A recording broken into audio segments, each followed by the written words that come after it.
Hello friends, welcome back to my YouTube channel. उम्मीद है कि आप सभी लोग स्वस्थ एवं मस्त होंगे और अपनी अपनी पढ़ाई कर रहे होंगे।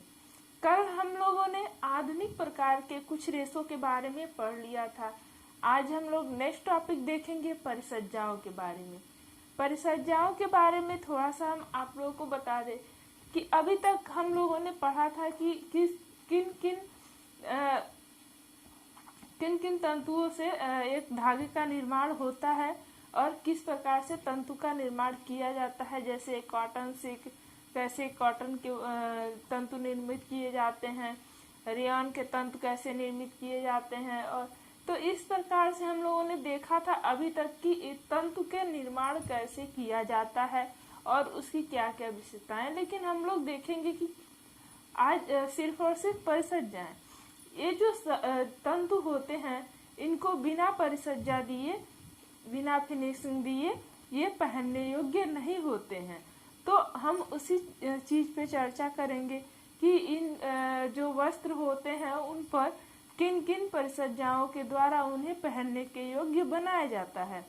तो सबसे पहले तो हम ये देखेंगे कि करघे से जो उतारा गया वस्त्र होता है, तंतु होता है, उसको हम लोग क्या कहते हैं, अथवा कच्चे माल को हम लोग क्या कहते हैं।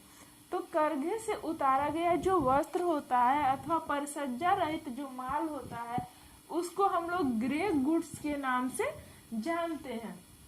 उसको ग्रे गुड की संख्या दी गई है, यानी कि जैसे मान लीजिए अगर केक को ही बनाना हो तो केक को ओवन में हम लोग बेक कर लेते हैं, तो जब तक उस पे परिसज्जा नहीं दी जाती है वो एक पूर्ण रूप से केक के रूप में नहीं तैयार हो पाता है, नहीं उसको आकार मिल पाता है। तो उसके ओवन में निकालने के बाद उस पे जितने भी प्रकार की परिसज्जा होती है, मलाई लगाना और सब कैंडी लगाना, सब कुछ ये ऊपर से की जाती है, तब जाकर के वो एक निश्चित रूप से और सुंदर और आकर्षक रूप से तैयार होता है। ठीक उसी प्रकार से जब जो माल होता है फैक्ट्री से निकाला गया होता है अथवा करघे से उतारा गया होता है जो वस्त्र, तो वो उबड़ खाबड़ असमान होता है।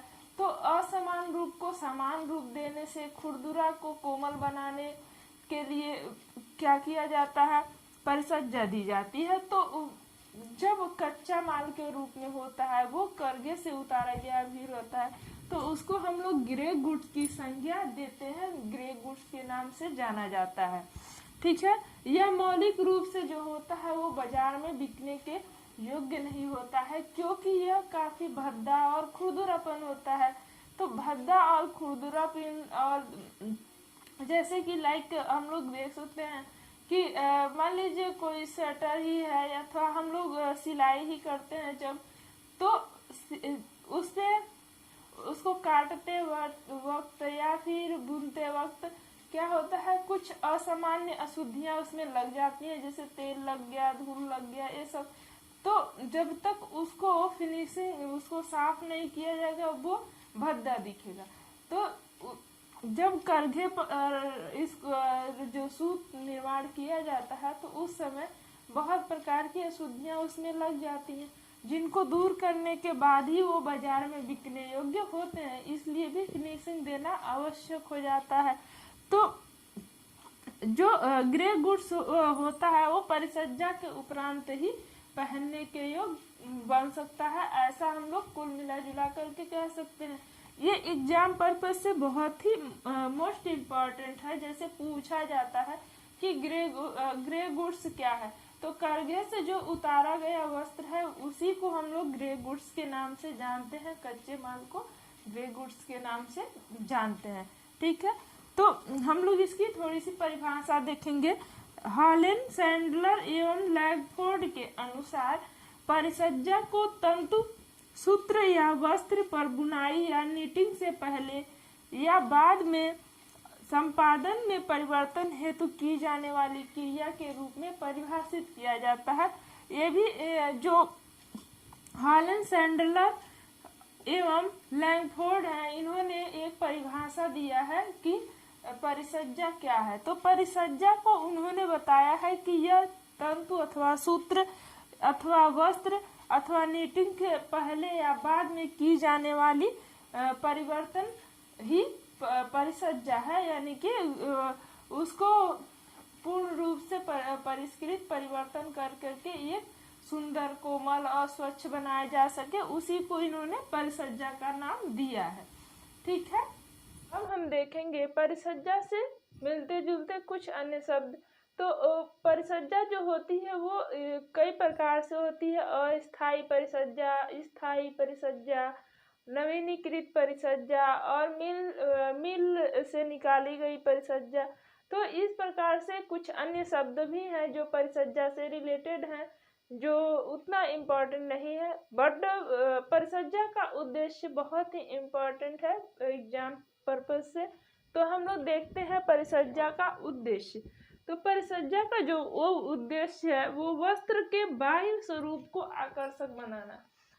परिसज्जा करने के बाद जो वस्त्र का स्वरूप होता है बाहर से देखने में वो काफी सुंदर एवं आकर्षक होता है, तभी तो लोग उसको खरीदने में अपनी रुचि भी उत्पन्न करते हैं और वो मार्केट में बिकता भी है। इसलिए उसके बाह्य स्वरूप को सबसे पहले आकर्षक बनाने के लिए परिसज्जाएं दी जाती हैं। ठीक है, फिर नेक्स्ट है हमारा वस्त्र की उपयोगिता एवं प्रयोजनशीलता बढ़ाने के लिए। तो वस्त्र की उपयोगिता एवं प्रयोजनशीलता को ध्यान में रख करके ही कोई भी व्यक्ति वस्त्र को खरीदता है। इसलिए वस्त्र पर ये दोनों उपयोगिता और प्रयोजनशीलता को ध्यान में रख करके ही उसको बनाया जाता है, परिसज्जा दिया जाता है। तो इस प्रकार से ये परिसज्जा दे करके लोग वस्त्रों को भारी और हल्का बनाते हैं, उपयोगिता के अनुसार उसको बनाया जाता है। जैसे मान लीजिए हम लोगों ने अभी कल ही पढ़ा था कि जो एस्बेस्टस से बने हुए वस्त्र होते हैं वो अग्निशमन दल के लोग ज़्यादा प्रयोग करते हैं। क्योंकि उसकी उपयोगिता जो है वो अग्निशमन दल के लिए है। प्रयोजनशीलता, जैसे मान लीजिए रेशम के वस्त्र काफ़ी हल्के होते हैं, बट उस पे वेटनिंग की परिसज्जा दे करके उसको इतना हैवी और अच्छा बना दिया जाता है कि वो समारोह में पहनने के योग्य होता है।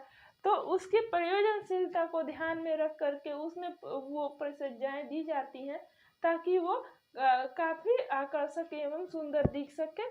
ठीक है, और नेक्स्ट है हमारा वस्त्रों में विभिन्नता उत्पन्न करना। अगर जो भिन्न भिन्न प्रकार के तंतुओं से बनाए जाते हैं वस्त्र, तो इसमें जब भिन्नता के लिए भी परिसज्जाएं दी जाती हैं। कॉटन के वस्त्र में कुछ और दिया जाता है, लिनन में कुछ और, ऊन के रेशे में कुछ और। तो ऊन और कॉटन में भिन्नता लाने हेतु भी परिसज्जाएं दी जाती हैं। तो उसको विभिन्न रूप में कैसे कोई जानेगा। मान लीजिए अभी मान के चलिए कि कॉटन, और हम लोगों ने पढ़ा था ना मिली जुली परिभाषा, वो परिसज्जा बहुरेशीय परिसज्जा। तो अगर उस अकॉर्डिंग बना दिया जाए वस्त्रों को तो सब मिले जुले हो जाएंगे।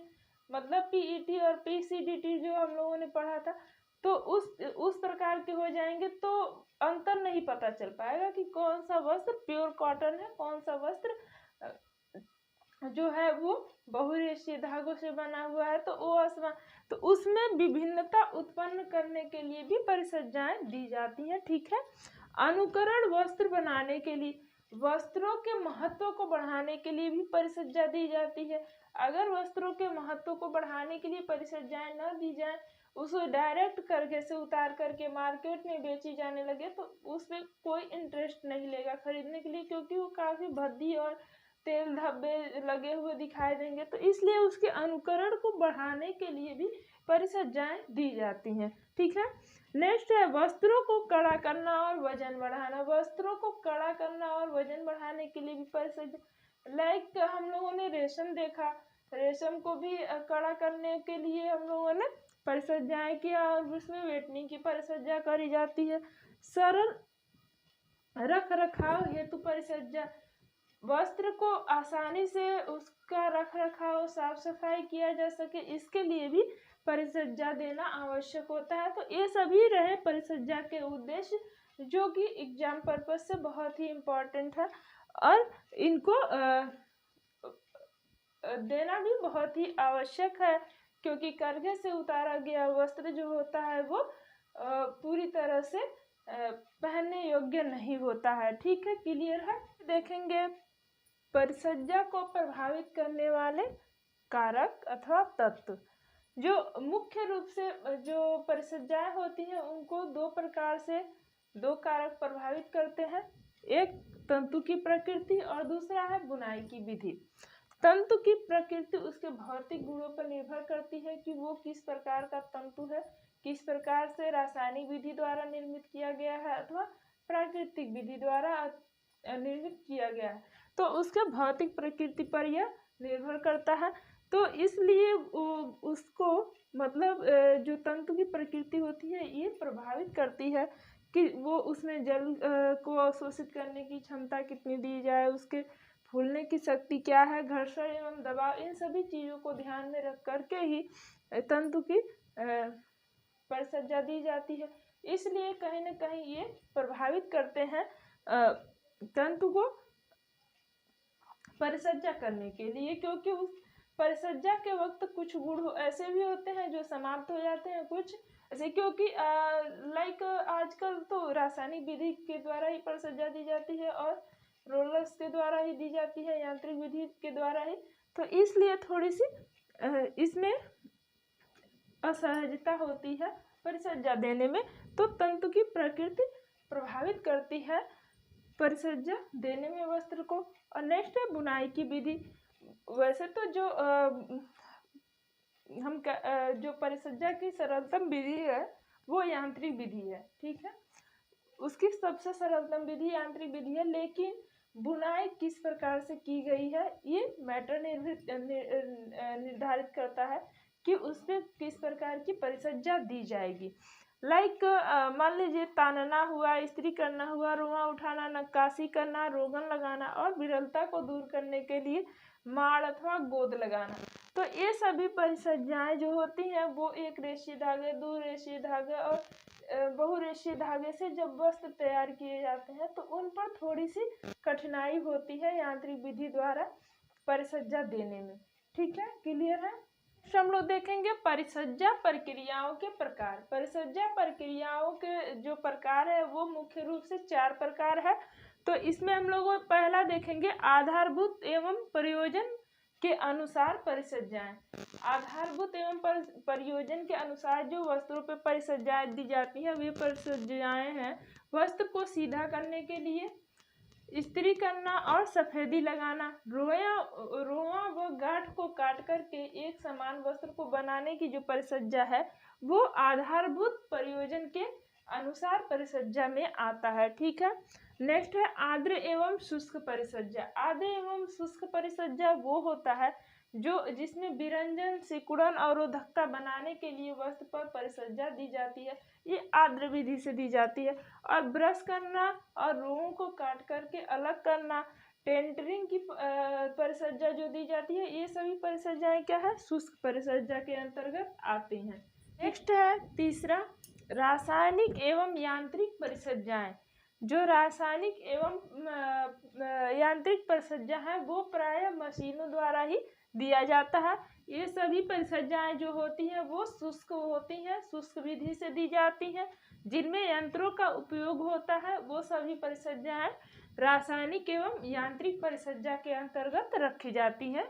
ठीक है, रासायनिक परिसज्जाएं जो होती हैं वो सामान्य रूप से स्थायी रूप की होती हैं। मतलब जो यांत्रिक रूप से और रासायनिक रूप से परिसज्जा दी जाती हैं वो वस्त्र को जीवन उपरांत के लिए दी जाती हैं। मतलब जब तक वस्त्र फट न जाए तब तक के लिए ये वस्त्र पर परिसज्जाएं होती हैं, फिनिशिंग होती हैं।